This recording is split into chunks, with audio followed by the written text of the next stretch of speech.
Hi hello నమస్తే welcome to Jhansi kitchen vlogs. ఈరోజు నేను మీ అందరి కోసం ఒక మంచి రెసిపీ తీసుకొచ్చేసానండి. అదేంటంటే టమాటా క్యాప్సికమ్ కర్రీ అండి. ముందుగా టమాటా క్యాప్సికమ్ కర్రీకి ఏం కావాలో చూద్దామా. 2 కప్పులు క్యాప్సికమ్ ముక్కలు, అలాగే 1 కప్పు టమాటా ముక్కలు, 1 కప్పు ఆనియన్స్, అలాగే 1 కప్పు బంగాళదుంప బఠానీలు. ఇప్పుడు ముందుగా మనం ఇవన్నీ సిద్ధం చేసుకోవాలి. అలాగే సన్నగా కట్ చేసి పెట్టుకున్న కొత్తిమీర, అలాగే కొంచెం కరివేపాకును తీసుకోవాలి. ఇప్పుడు ఈ రెసిపీ ఎలా తయారు చేయాలో వీడియోలోకి వెళ్ళిపోదామా. ముందుగా ఒక బాండీ పెట్టుకొని బాండీలో ఆయిల్ వేసుకొని వేడవనివ్వాలండి. వేడైనాక ఇప్పుడు ఇందులోకి కొంచెం ఆవాలు, మినప్పప్పు, అలాగే పచ్చిపప్పు వేసుకోవాలి. ఇప్పుడు ఇవి కొంచెం వేగినాక ఇందులో కొంచెం జీలకర్రను యాడ్ చేసుకోవాలి. ఇప్పుడు ఈ తాలింపు బాగా వేగినాక ఇందులోకి కొంచెం కరివేపాకును కూడా యాడ్ చేసుకోవాలి. ఇప్పుడు ఈ తాలింపు వేగింది కదండి. ఇప్పుడు మనం ముందుగా కట్ చేసి పెట్టుకున్న ఆనియన్స్ని వేసేసుకోవాలి. ఇప్పుడు ఆనియన్స్ అనేవి పూర్తిగా మగ్గిపోకుండా ఒక 20% మగ్గినాక మనం ఇందులోకి బంగాళదుంప, అలాగే పచ్చి బఠానీ ముందే నానబెట్టుకున్నాం కదండి, అవి యాడ్ చేసుకోవాలి. చూడండి, మనకి 20% ఉల్లిపాయ అనేది మగ్గింది కదా. ఇప్పుడు మనం బంగాళదుంప 1 కప్పు కట్ చేసి పెట్టుకోవాలి. ఆ ముక్కలు అలాగే పచ్చి బఠానీలు కూడా వేసుకోవాలి. ఇప్పుడు ఇందులోకి టమాటాను కూడా యాడ్ చేసేసుకోవాలి. ఇప్పుడు అంతా బాగా ఒకసారి కలిపెట్టేసుకోవాలి. చూడండి, ఈ విధంగా కలిపెట్టేసుకొని ఒక 5 నిమిషాలు మూత పెట్టేసుకొని ఉంచుకుంటే కొంచెం మగ్గుతుందండి. ఒక 50% బంగాళదుంప అనేది ఉడికినాక మనం క్యాప్సికమ్ ముక్కల్ని ఇందులోకి యాడ్ చేయాలి. ఎందుకంటే క్యాప్సికమ్ మనకి త్వరగా ఉడికిపోతుంది కాబట్టి అన్నితో పాటు యాడ్ చేయకూడదు. చూడండి, బంగాళదుంప మనకి 50% మగ్గిపోయింది. ఇప్పుడు మనం క్యాప్సికమ్ కూడా యాడ్ చేసేస్తున్నాం. ఇప్పుడు ఆ బంగాళదుంప టమాటాతో పాటు ఈ క్యాప్సికమ్ కూడా బాగా మగ్గిపోతుంది.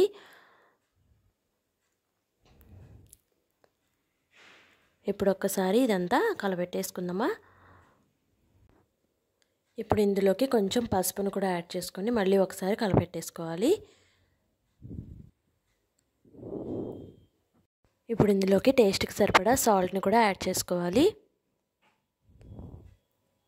ఇప్పుడు ఒక్కసారి కలిపెట్టేసుకొని మనం దీనికి మూత పెట్టేసుకొని ఒక 5 మినిట్స్ వదిలేస్తే క్యాప్సికమ్, అలాగే బంగాళదుంప, టమాటా చక్కగా మగ్గిపోతాయండి.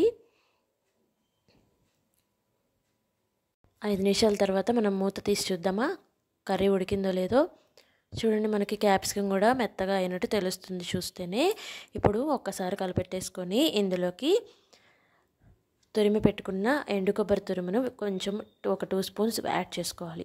ఎండు కొబ్బరి తురుము వేయడం వల్ల కర్రీ టేస్ట్ అనేది చాలా బాగుంటుందండి. ఇప్పుడు ఒక్కసారి కలిపెట్టేసుకొని ఒక 2 మినిట్స్ వదిలేయాలి. ఇప్పుడు బంగాళదుంప కూడా ఉడికిందండి. ఒక్కసారి మనం అలా బాండీకి అన్ని చూస్తే తెలుస్తుంది. అదే బంగాళదుంప అలాగే క్యాప్సికమ్ కూడా చక్కగా ఈవెన్గా కుక్ అయిపోయాయి. ఇప్పుడు ఇందులోకి మనం సరిపడా కారాన్ని యాడ్ చేస్తున్నాను. ఇందులోకి కొంచెం గరం మసాలా, ఒక 1/2 స్పూన్ గరం మసాలా యాడ్ చేశాను. ఇప్పుడు ఇందులోకి ఒక 1/2 స్పూన్ ధనియాల పొడి కూడా యాడ్ చేశాను. ఒక్కసారి అన్నీ కలిపెట్టేసుకొని ఇంకొక 5 మినిట్స్ మగ్గిపోతే మనకి టమాటా క్యాప్సికమ్ కర్రీ రెడీ అయిపోతుందండి.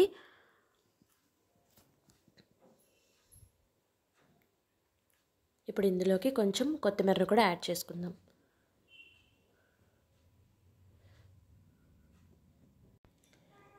కొత్తిమీరని యాడ్ చేయడం వల్ల కర్రీకి టేస్ట్ అనేది చాలా బాగుంటుందండి. మూత పెట్టేసి ఒక 2 నిమిషాలు మగ్గనిచ్చాను కదా. ఇప్పుడు చూసారా, మనకి కర్రీ చక్కగా మగ్గిపోయింది. ఇంకొకసారి కలపెట్టేసుకొని సర్వింగ్ బౌల్లోకి తీసేసుకొని సర్వ్ చేసుకోవడమే. టమాటా క్యాప్సికమ్ కర్రీ రెడీ అయిపోయింది. ఈ వీడియో మీ అందరికీ నచ్చింది అనుకుంటున్నాను. అలాగే మీ అందరూ కూడా ట్రై చేసి ఈ రెసిపీ ఎలా వచ్చిందో నాకు కామెంట్ బాక్స్లో కామెంట్ చేయండి. చూడటానికి అలాగే తిన్నా చాలా బాగుంటుందండి. Thank you very much.